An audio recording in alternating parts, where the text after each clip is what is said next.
Hey guys, and welcome to the Working Money Channel. So I've got Bitcoin here, guys, on the daily, and it is still hanging on by a thread. Take a look at that. Bitcoin right now trading at 28,900 and change. So, it's still hanging in this zone here. And, altcoins still hanging on as well, like XRP. We've got XRP forming what is looking like a similar pattern to what we're seeing on that Bitcoin chart, that dramatic dip down, the retrace, and my guess is that we are likely going to hover in this range for a while, if not maybe go down a little bit further, consolidate. I think this is what we're going to see in the summer, guys, and then move our way up through the fall. We've got Gorira here. That's hard to say. Gorira, yeah. Bitcoin Ath Forecasting, okay? Thanks to Fibonacci cycles, I've been able to find correlations between cycles and future all-time highs. So he is looking at former Bitcoin cycles, and while using the Fibonacci tool, he is looking to project where Bitcoin could go next. So here's what he has to say. Using the 2.618 fibs enabled me to find approximately April 2013's all-time high and November 2021's all-time high. So he's correlating those two particularly. Using the 3.618 fibs enabled me to find approximately November 2013's all-time high and December 2021's all-time high. Based on these assumptions and considering that Bitcoin found its bottom already, or we are at least assuming Bitcoin has found its bottom already, then he's giving his future predictions of Bitcoin going up to $170,000 using the 2.618, all the way up to possibly $243,000 using the 3.618.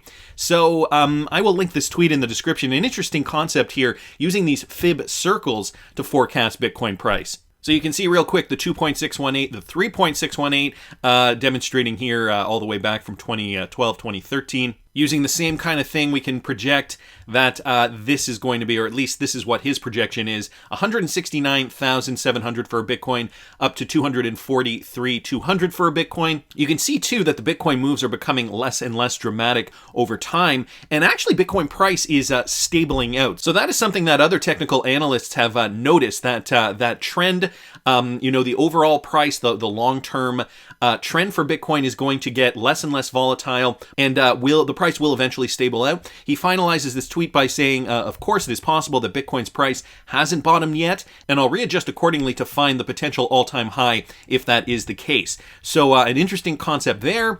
We also have this guy's from XRP, Crypto Wolf, and people in the cryptocurrency industry like Brad Garlinghouse are saying not to worry, zoom out. Earlier today, Web3 Foundation CEO Bertrand Perez also told business media outlet CNBC that the ongoing market correction would make low-quality projects disappear. So that's the other thing. Brad Garlinghouse has gone on the record famously and said, 99% of these crypto projects are going to disappear. And at that time, I think there were only 8,000 cryptocurrencies in the market. Now, as you guys can see, there are over 19,000 cryptocurrencies in the market. And so Perez says low quality projects will disappear. Meanwhile, industry participants will be more focused on building instead of making a quick buck.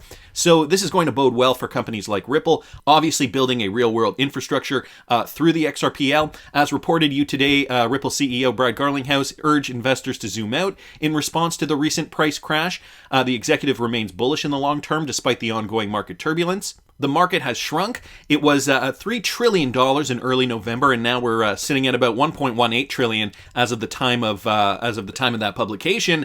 As of the time of this recording, we're at 1.19, almost 1.2 trillion dollars, guys, and Bitcoin dominance hovering at 45.8%. So Bitcoin dominance is going up. Bitcoin is gaining traction. Altcoins lagging behind, but by and large, also just kind of following the Bitcoin trend. And Terra Luna has gotten a second chance. This is another one from XRP Crypto Wolf. Terra gets a second chance as new blockchain goes live with Luna 2.0 airdrop. And XRP Crypto Wolf also stating the obvious here. We're all going to hell for letting this bullcrap happen. Yeah. Why is the industry letting this happen? So, Terra's new blockchain launched on mainnet today at 6 a.m. UTC and is now generating blocks, according to Terraform Labs CEO Do Kwon. The new chain aims to revive the Terra ecosystem after its UST algorithmic stablecoin imploded a couple of weeks ago. The collapse of Terra's tokens wiped out some $40 billion in market value. And now they're back online, trading under the classic token. So I guess the new token is LUNC, or rather the original has been renamed to Terra Classic, whose tokens are now called Luna Classic LUNC in order to position the newly launched Terra 2.0 as the main network. Unlike its predecessor, the new Terra chain exists without the algorithmic stablecoin and comes only with Luna that have a fixed supply of 1 billion tokens. So a brand new perspective, a brand new outlook. However, would you trust Do Kwon? I am not touching this with a 10-foot pole, I'll tell you that much.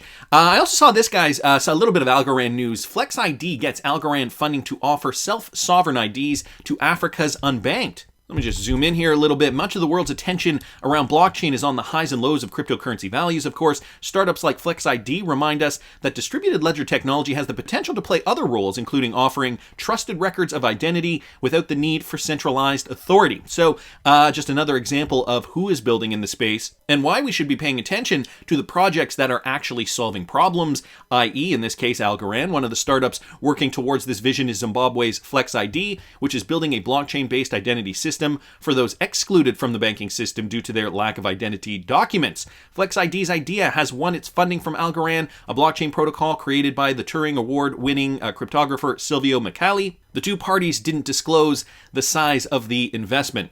Also notice FlexID being able to bank unbanked Zimbabweans through a system that can verify their documents. Sounds similar to a global digital ID, something that I know the World Economic Forum, has been advocating for.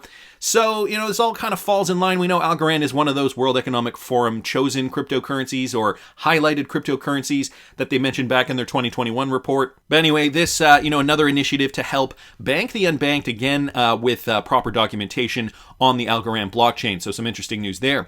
XRP Crypto Wolf also bringing this to our attention. XRP, Bitcoin, and Dogecoin are now accepted as payment by luxury tour operator Scott Dunn. XRP as a currency?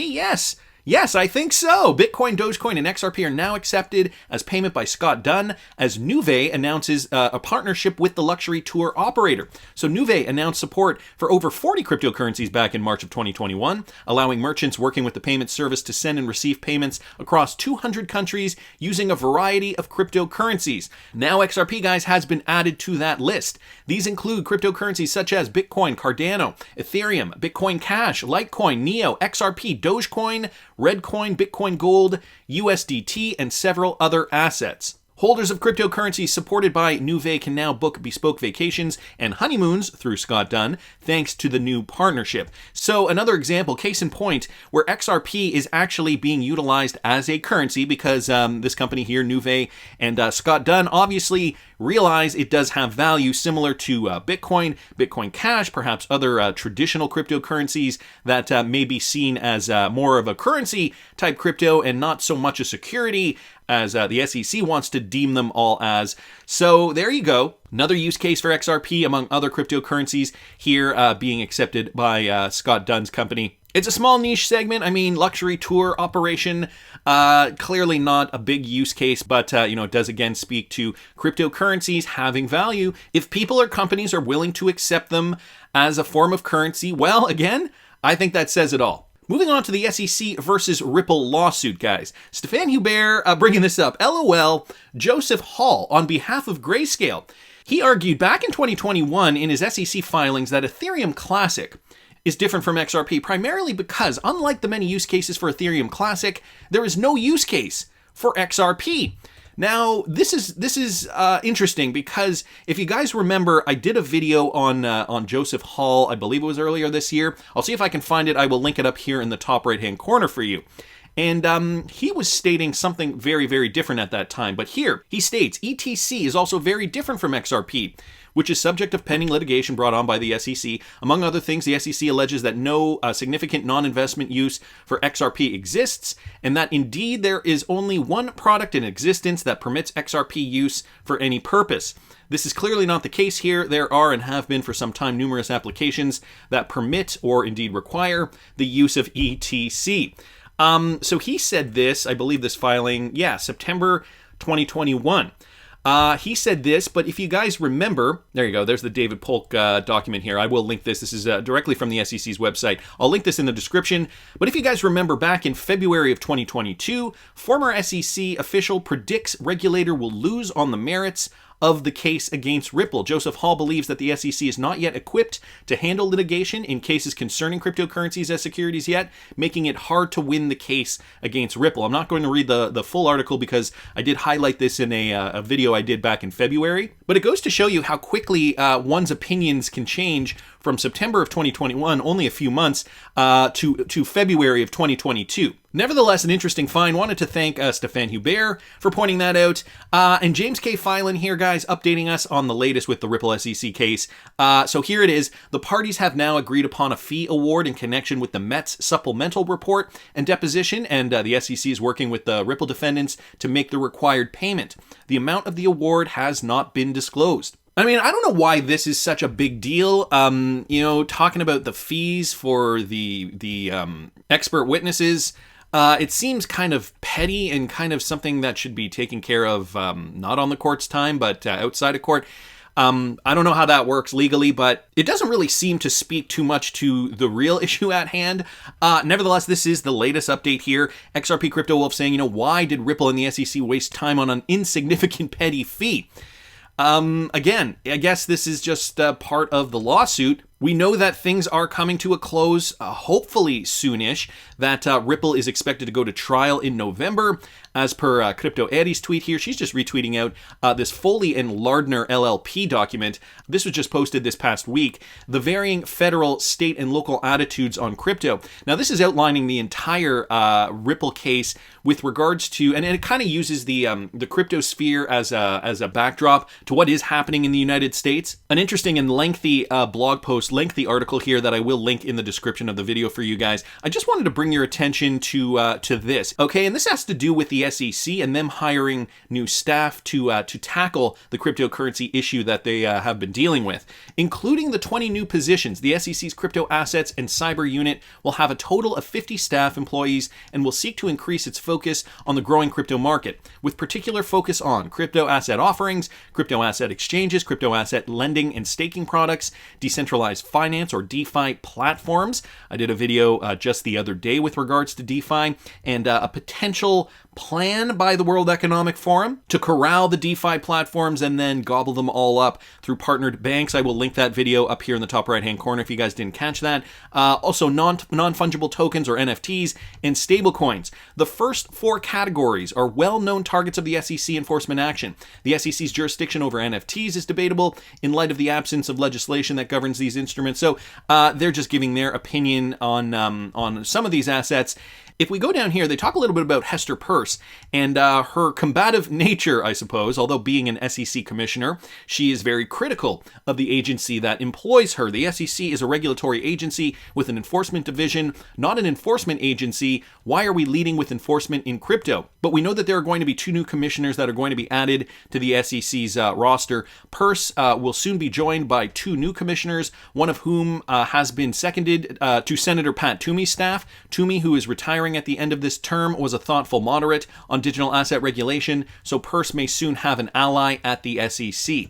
So that is also something that may be beneficial for crypto regulations. Senator Cynthia Lummis has revealed plans to introduce the Responsible Financial Innovation Act, which would attempt to fully integrate digital assets into our financial system, detailing regulations on taxation and payments. Perhaps most importantly, Lummis's bill would include a definition of digital assets and would help the industry design compliant instruments while clarifying which regulatory agencies have jurisdiction. So also noting Senator Cynthia Lummis. Very pro-cryptocurrency. We also know she's very pro-Bitcoin. Bitcoin specifically. And could there be a conflict of interest there with regards to, within the cryptocurrency community? John Deaton here posted this. If you are a BTC maxi and support labeling all altcoins as securities, it's not because you truly believe every single altcoin is a security. It's because you want a regulatory advantage. And this sentiment, guys, is mirrored by Charles Hoskinson. Now, Tony Edwards from Thinking Crypto, he just recently did an interview with Charles Hoskinson. I do suggest you guys go over there to Thinking Crypto and watch his entire interview. He did post a clip here on Twitter. In a live stream yesterday, Charles said he found out that Bitcoin maxis are trying to actually sabotage altcoins by lying to lawmakers. So there has actually been a dialogue between Bitcoin maximalists and US lawmakers. And so listen to what Charles Hoskinson has to say here. I did discover that certain members of the Bitcoin community are actively telling lawmakers to write into legislation that everything but Bitcoin is a security, to write into legislation every attempt possible to delegitimize or outright ban proof-of-stake cryptocurrencies. This was extremely disappointing and disheartening. I like to believe that despite that we have political differences or technological differences or differing financial incentives, that we would fight these things in the marketplace of ideas, in the marketplace of users, and traditional competition. The attempt to co-opt the US federal government and legislative process to ban your competition is anathema to every single thing the Bitcoin movement was founded upon. This is the behavior of multinational banks. It's not the behavior of people who came from libertarian principles and free market principles. It's disgusting, it's reprehensible, and it's unbelievable that people would tell the staff of members of Congress and Senate to do these things. Saw the messages, saw the emails, heard it from many different sources, and we know who you are. So it's childish. It doesn't really have much of an impact. And frankly, it delegitimizes the people saying and doing it. But it does show that our industry has a long way to go. I've always known that Bitcoin maximalists have had it in for the XRP community specifically. And, this is why they're reveling in the Ripple versus SEC lawsuit. Could they have had something to do with instigating the Ripple SEC lawsuit? That's my next question, considering now that Charles Hoskinson is saying there are people in the Bitcoin maximalist community who have purposely gone and talked to lawmakers and sabotaged some altcoin projects. Let's remember, Bitcoin maximalists, especially if you've been in Bitcoin for a very, very long time, and I've talked about this concept on this channel in the past. First of all, full disclosure, I own Bitcoin. I love Bitcoin for certain reasons. I don't love Bitcoin for other reasons. I think it is still going to continue to be an important cryptocurrency moving forward. So that's why I hold Bitcoin. I'm not a maximalist with regards to any cryptocurrency. Of course, I love XRP as a side, but we got to remember who these maxis are, the ones who got into Bitcoin way back in the day. Think of buying Bitcoin at pennies, under $1, buying a whole bunch, holding for a decade.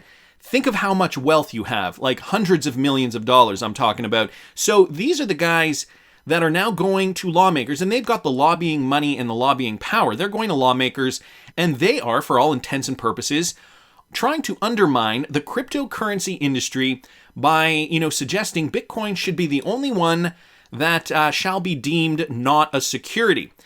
Now think of the ramifications of that. Think about all the other people who have been putting in the time, the effort to create these projects, and now you've got government being influenced and maybe even being paid off by these crackheads, as Tony Edwards points out here. Charles calls them out correctly and, even says that they are acting like the banks they claim to hate. He also, if you guys notice at the end of the clip, he also cryptically mentions, "We know who you are." Will these guys get outed? Will we find out one day? If they did have an influence on the SEC's decision to bring Ripple into court, that's something to think about. My personal opinion, but I want to hear what you guys think. Please subscribe to the channel if you haven't already. Like the video if you like the content I'm providing. I always love hearing your comments. See you in the next one, guys.